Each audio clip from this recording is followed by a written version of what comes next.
Welcome to the Freedom Founder Podcast. I'm your host, Zach Duggar. Now, thinking back to when I was 16, I was getting my license. I was working at a restaurant, bussing tables, probably making $5 an hour or thereabouts, whatever the minimum wage was at the time. But also could have been starting an e-commerce business, selling auto parts online, selling some other product, starting that entrepreneurial journey.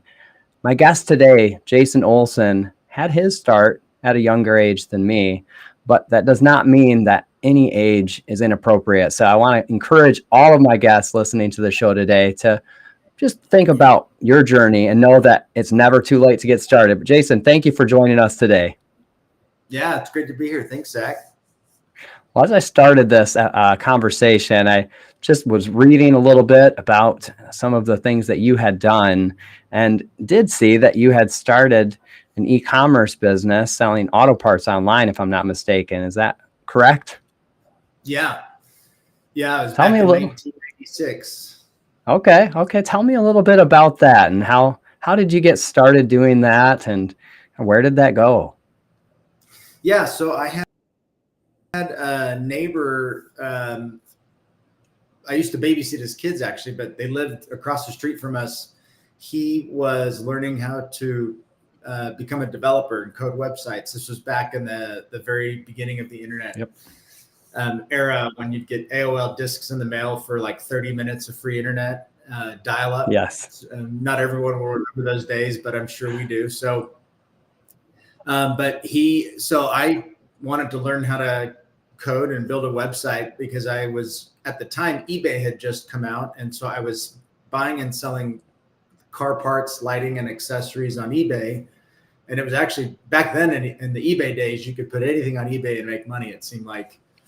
And so I had found some distributors that I was buying from in bulk and selling on eBay. And the idea would be is to launch a website and actually make this legitimate, start selling. And so just months later, ended up launching the streetlooks.com website. And within a couple months, I started advertising on a couple of tuner car forums and running some banner ads for like $300 a month, which was kind of crazy what you could put online and advertise back then. But that just, those few advertisements just got me nationwide coverage. And it was almost like overnight, the orders just started going crazy. So I'd get up, 5 at 6 a.m. in the morning. I'd package orders, print them out, get them ready to go, get them all ready, all labeled up, go to school. And then I'd come home from school at 2:30, 3 o'clock, rush home, and then get everything loaded up in the car and take them all to the post office before 5 o'clock because I had a same day shipping policy and I wanted to honor that. So we'd make sure.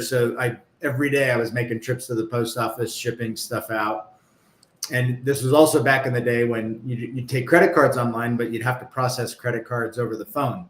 So you'd get an order, credit card number would be there, but then you had to place a phone call and type in the credit card number, all 16 digits, and then it would read it back. It took forever to process credit cards.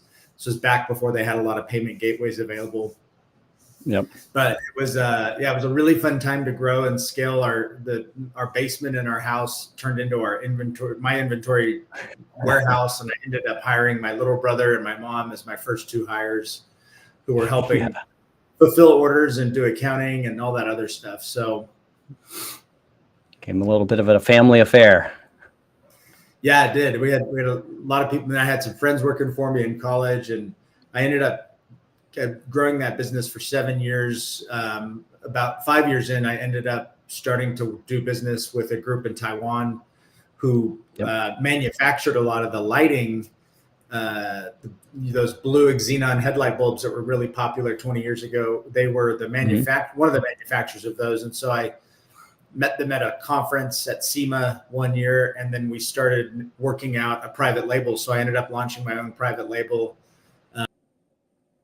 that I just imported from Taiwan and then distributed that and sold that wholesale to other people like me and across the country.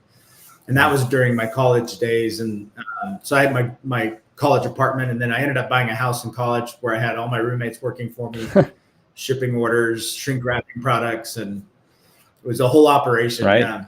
Well, hearing the story, especially in hindsight, thinking back, it's exciting to think about the ventures that you had begun.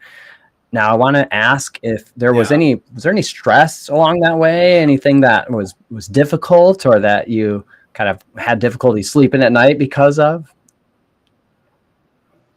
Yeah, I mean, I think my expenses weren't very big when I was, Sure. back in high school and Yeah. college. I was never a big spender. So I did save pretty much everything I made, which was critical because when you're running a business with inventory, you have frozen capital. Yeah. So when you make money as a business, you reinvest a lot of that money, if not all of it, into acquiring more inventory. Yep. So you can sell more products and increase your revenues, which results in ultimately making more money, Mm-hmm. right? So, but it's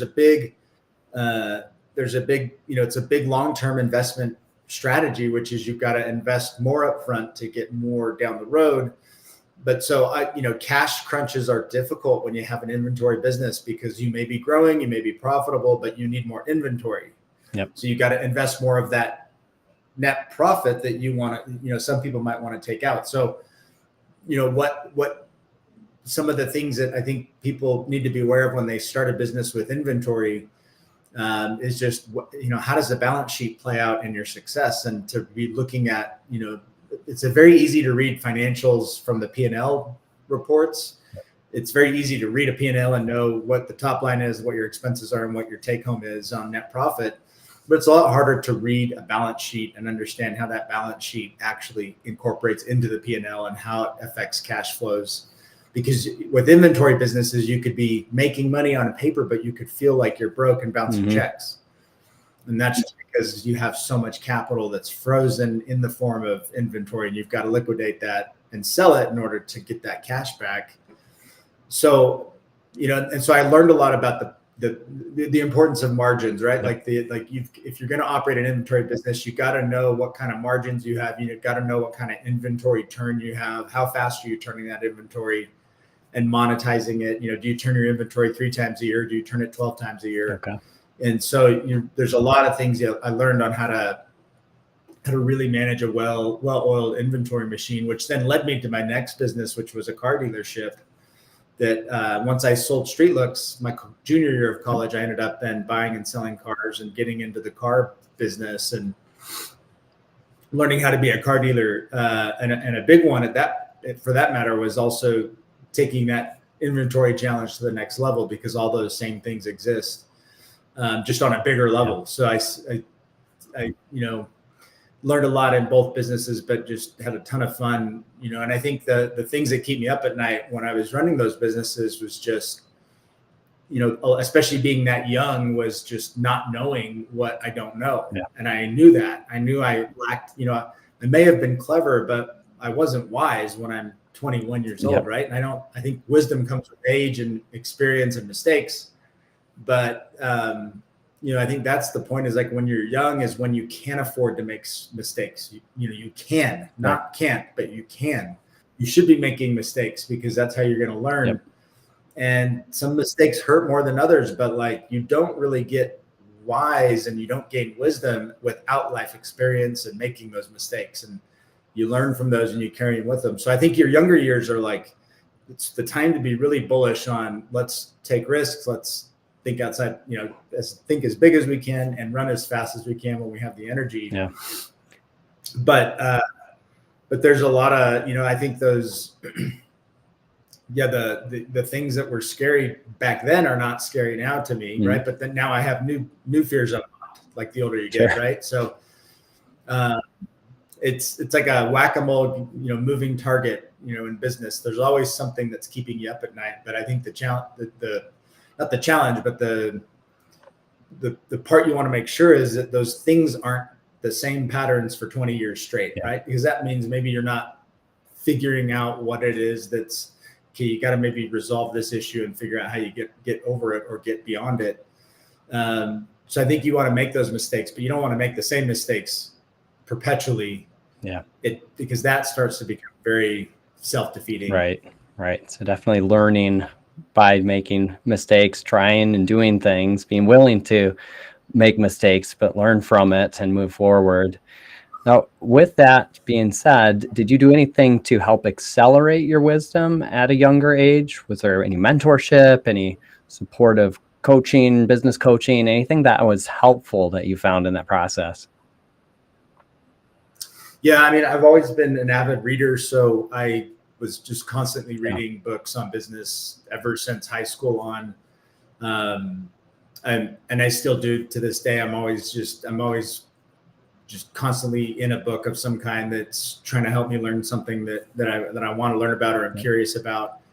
I think the biggest thing is just, trying to make sure, are you pathologically curious about everything going on in your business, about industry and your market? It's just, you never stop learning. And I think the minute you do, you really start going backwards. And so I think, without, starting super young, reading was a big help, but also just asking advice.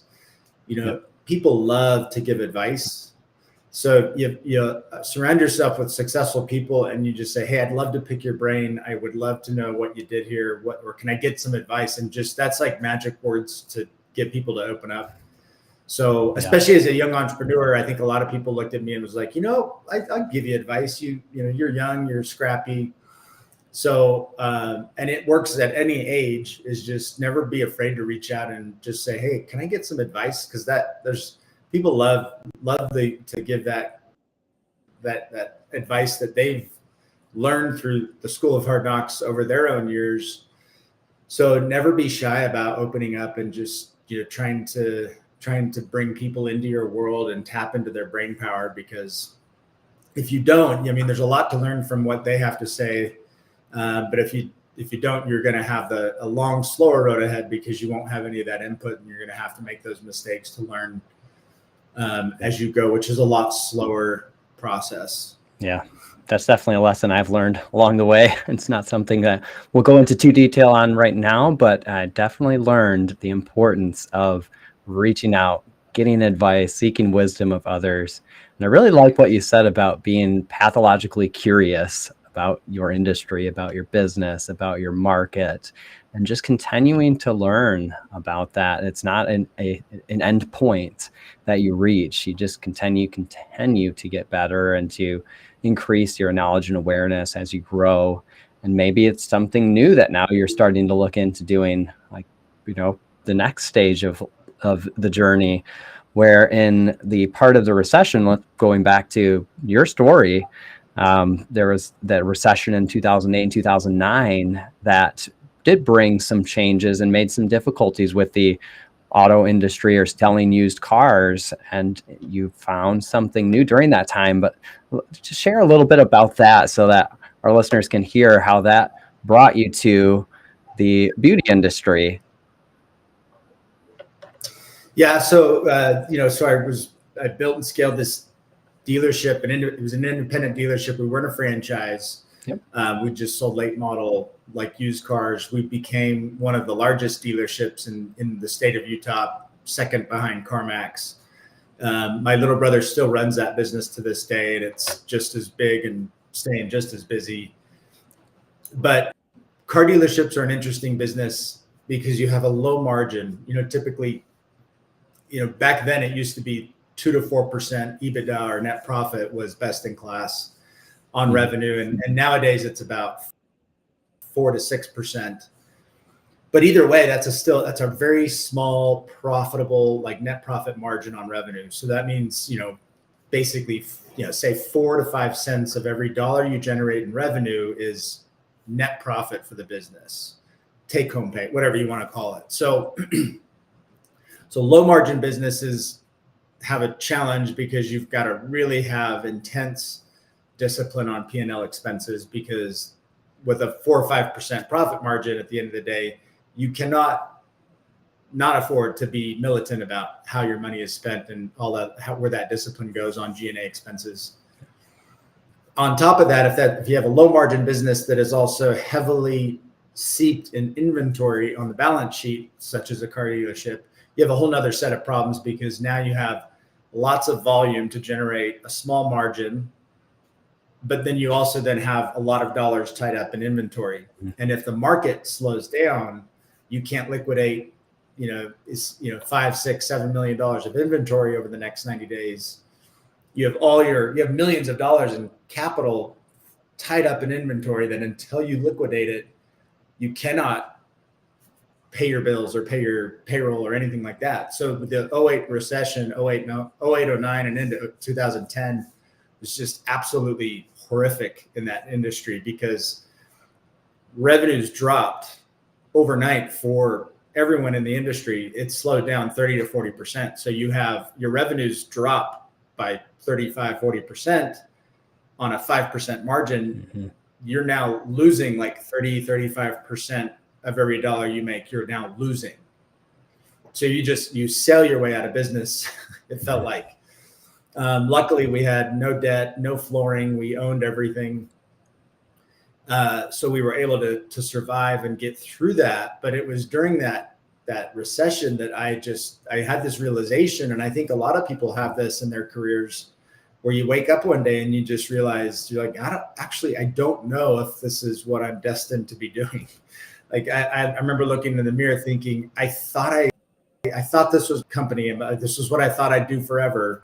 But man, I don't think I want to be around for the next recession because this one's just horrible. And these things come in cycles. It's not once and done. It comes every 5 to 7 to 10 years, and it will continue to forever. That's just how economic cycles work. But I really didn't want to be around for the next one because I just thought, there's got to be something that I can apply my skill sets as an entrepreneur that would make for a much easier night's rest, right? There was a lot of sleepless nights running a dealership, and especially during the recession, because some days it felt like just a slow march to the end. And so it was during this time I had a good friend who was a hairstylist, and she had told me how well her business was doing during the recession, despite everyone else, slowly going out of business. And then she told me everyone else at her salon was doing pretty good and they really hadn't experienced a slowdown. And this really got me thinking about, what's going on. Obviously, beauty seems to be pretty recession resistant. I ended up doing a lot of research online for, I think a couple of months after that. And just everything I found supported this thesis of like, beauty might be an industry that's actually pretty recession resistant. I don't think anything's recession proof, but I think there's a lot of industries that actually might fare really well during a downturn. And it turns out beauty tends to do really well because of a term called ego depletion. When times get tough and the economy slows down and people with disposable income no longer have a lot of disposable income and they can't buy a new car every year and they can't remodel their kitchen or they can't go on that trip to Disneyland with the family or exercise whatever that the financial freedom thing is of the day or the week or the month, there's sort of this restricted ego feeling where it's like, I can't have that freedom anymore. God, I can't do anything I used to be able to do. So what they tend to do is consumers will still spend money on smaller ticket items that make them look and feel good. Just why beauty spending on cosmetics, on personal care services, all those things tend to stay pretty strong and actually there's an uptick when the economy starts to go down. So it's this inverse relationship that's really fascinating. And so in seeing that, I thought, gosh, my goal was to get out of an industry that was so recession vulnerable into something recession resistant that also didn't have inventory because I didn't want to deal with the cash crunch, the cash flow issues that you have with inventory. I was managing 110 employees, not individually, like I had a team, right? But I was in my company had 110 employees. We had 400 cars, like $8 million of inventory. And all this was managing risk, managing cash flow. And it was very stressful. I learned a ton, learned a lot about operations and feel like I got a PhD in operations after that stint for 15 years. But I also, again, was waking up to the fact of just, this wasn't my love language in business. I love my personal value system as an entrepreneur is I love to help others succeed when they start a business. I've always enjoyed being around other entrepreneurs.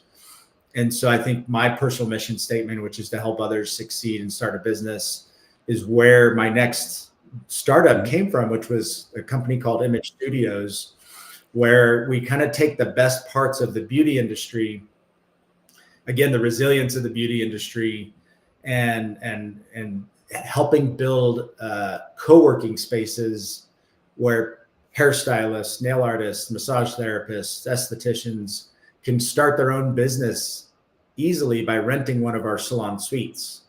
So it's a lot like an executive office suite, like a Regis or an Office Evolution, where people can go in and rent a turnkey office and start a business in a co-working space or an executive office suite, without having to go out and sign a 5-year lease on a building and build out the whole space and then hire a whole team. Like, people don't have that kind of capital when they do a startup. They need something that is lean and turnkey. Same thing for beauty entrepreneurs. A lot of estheticians all want to open up their own salon or spa one day, but there's not really a great career path for that, right? They've got to go out and raise a bunch of money or save a bunch of money to $300,000, $400,000, or $500,000 to go build a salon. Then they got to hire 20, 30 people that need to go on payroll. And then now their job is not being creative. Their job is now managing a business that is a whole different ballgame from what they love to do, right? So how do you solve that problem for people in the beauty industry, which is, a lot of them want to start a business and be their own boss, but they're not, it may not be the best fit for them, or they may not really want that risk or that capital like expenditure to get going in that business. So what Image Studios does is just, we take large space, we subdivide it into a bunch of small studios, and then we lease those studios back to people who want to start a business. So we allow them the ability to start a business safely and easily without the traditional risk that would be involved if they opened up their own salon or spa. Yeah. And so, and that's where Image Studios is born. Yeah. And was that concept common at the time, especially in your area that you were living in? Not really. There was only one location that was sort of like this that had been opened up in Utah, and it was the only back then. So what I ended up doing when I wanted to bring this concept to, develop this all throughout Utah and kind of the throughout the country, was I then traveled for several months to about 11 different states, and I toured every salon suite that I could find back then. This was back in 2009. And there weren't a lot of salon suites back then. There was probably less than 100 locations nationwide. Yeah.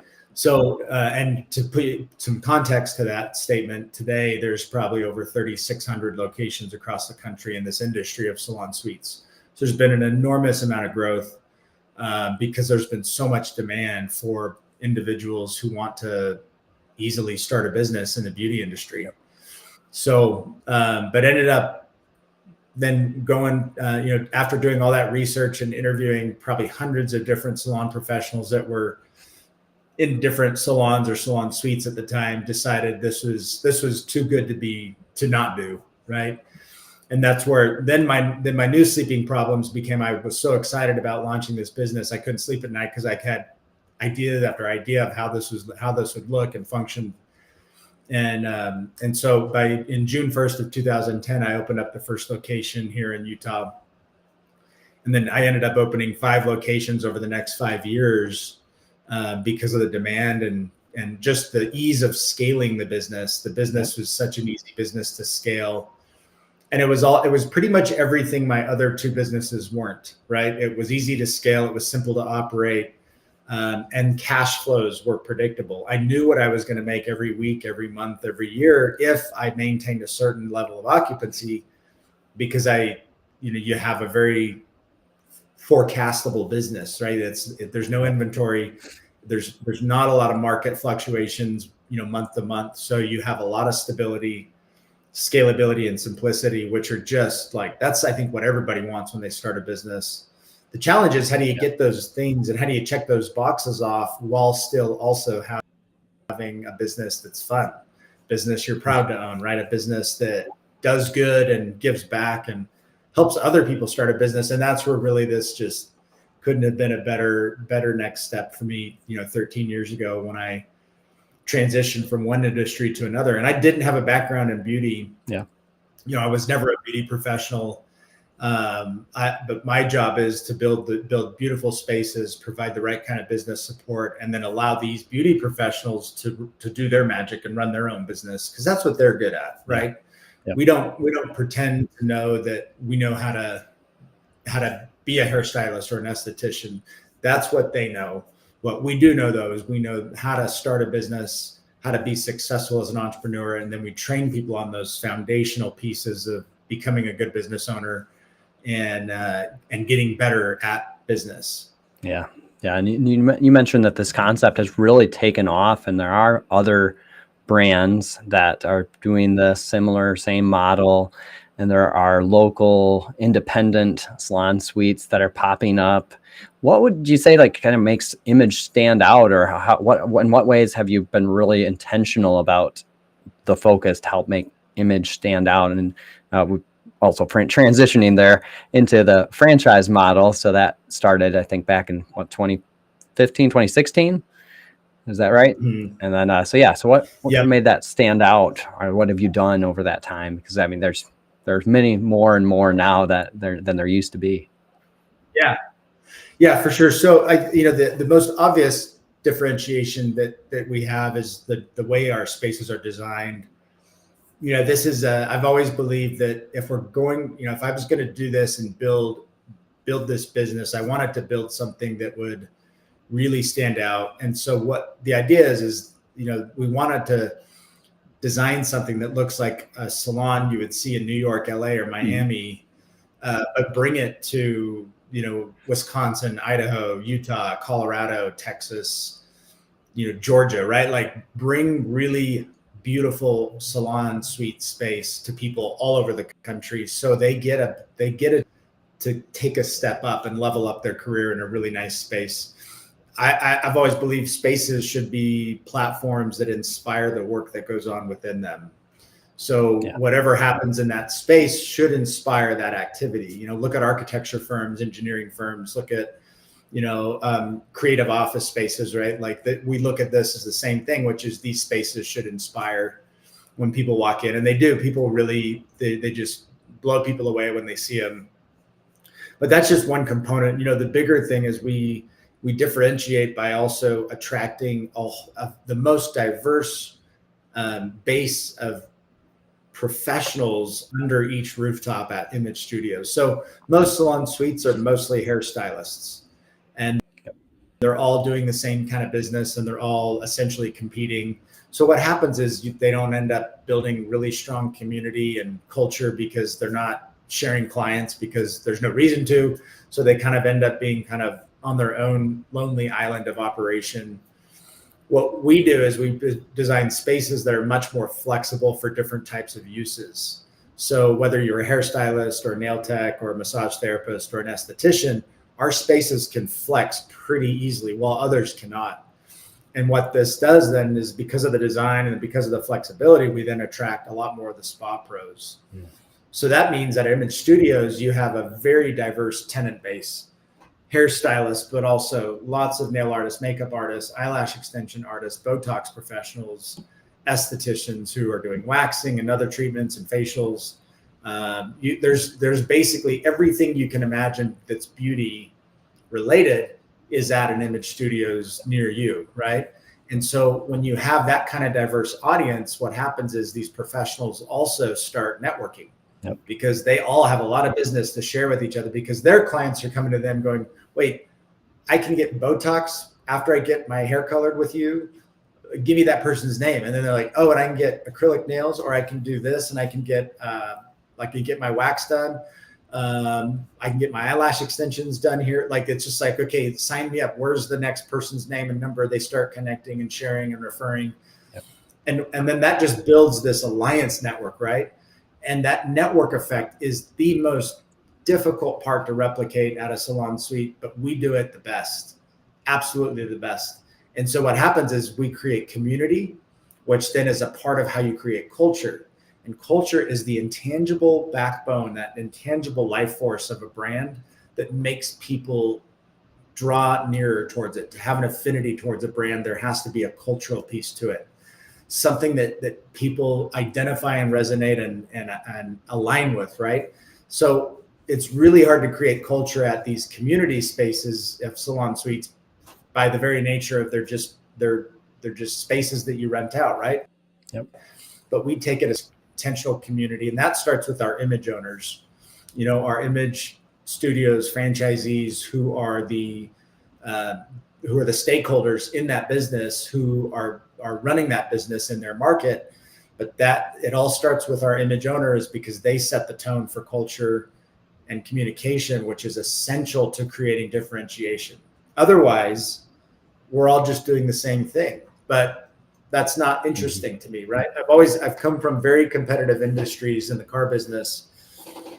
We treat everyone with the most urgent, utmost care and attention to make sure that when someone wants more information on our space, wants to take a tour, we just do it the best. We reach out with the best customer service, the best communication, make them feel like they're a really important part of this community, because they are, and people know that. So when they have a tour at an image studios, they really sense the difference. And again, people see it's a night and day difference between image and everyone else. And that's exciting, because there's a lot of growth opportunity in this industry. We're doing it different, and we do it really well. Yeah, it's clear. It's clear to hear and tell that passion that you have for this. And you mentioned earlier your love language in business, and now really seeing that opportunity to not only help individual professionals get into spaces where they can grow their business, but franchisees who then can help individual professionals grow their business. So just for an understanding of scale of where things are at now, how many image locations are open, and approximately how many are in development? Yeah, there's 70 locations open now across the country. And then we have 45 more locations that are currently under construction in I think 14 different states. So by the end of 2024, we'll have over 100 locations in operation, with a really strong, very consistent pipeline to keep getting, a large number of stores open every year in that 45 to 55 stores per year range, which is, we're really starting to reach some really fun momentum, which has put us on the map. We really, really love where it's been, and it's been a fun process over the last 13 years in this industry. I just love it. Yeah, multiplication. It sounds like that you're continuing to multiply some scale that you couldn't do individually on your own. Well, Jason, if any of our guests want to find out more about you, about the work you're doing, about Image Studios, what's the best way for someone to connect with you or to find out more? Yeah, so best way if you want to connect with me is on LinkedIn. Okay. And maybe, I don't know if you have show notes or anything, we could share that link there. Yep. And then to learn more about Image, I would just, the best place is our website. It's just imagestudiosfranchise.com. Okay. That helps explain the franchise model of what we do in greater detail. Perfect. I love that. Now, I also want to ask one more question I ask all my guests. If you were to be handed $1 million today with no restrictions attached to that, what would you do with that to invest in your business or another endeavor, and why? I think I'd probably split it in a few different ways, but I think we look at, again, branding can never be too much, right? I think investing money in brand development, continually branding and developing the brand you have as a business owner. I'd look at then, who are my next key hires? Like, who do I need on the team to really grow to the next level? And when do I need those? And chances are you probably need them always sooner than you think. So I think about what those next key hires would be to deploying some of that capital. And then looking at infrastructure and operations is where, on the internal operations side of the business, do we need to beef up the strength of that team, the strength of the process? Do we need to bring in consultants? Do we need to continually just reinforce what we already have? Whatever it is. But I think you look at, growing the brand, growing the system. Yeah. Because you got to have the right system to grow the brand. And then you got to have the right team to sustain the growth. And so I think those three pillars become where I'd invest that money right away. Yep. Yep, absolutely. Future planning for future growth, future development. I love it. Well, Jason, thank you again for taking some time to talk with me today. It's been a pleasure. Yeah, thanks, Zach. Thanks for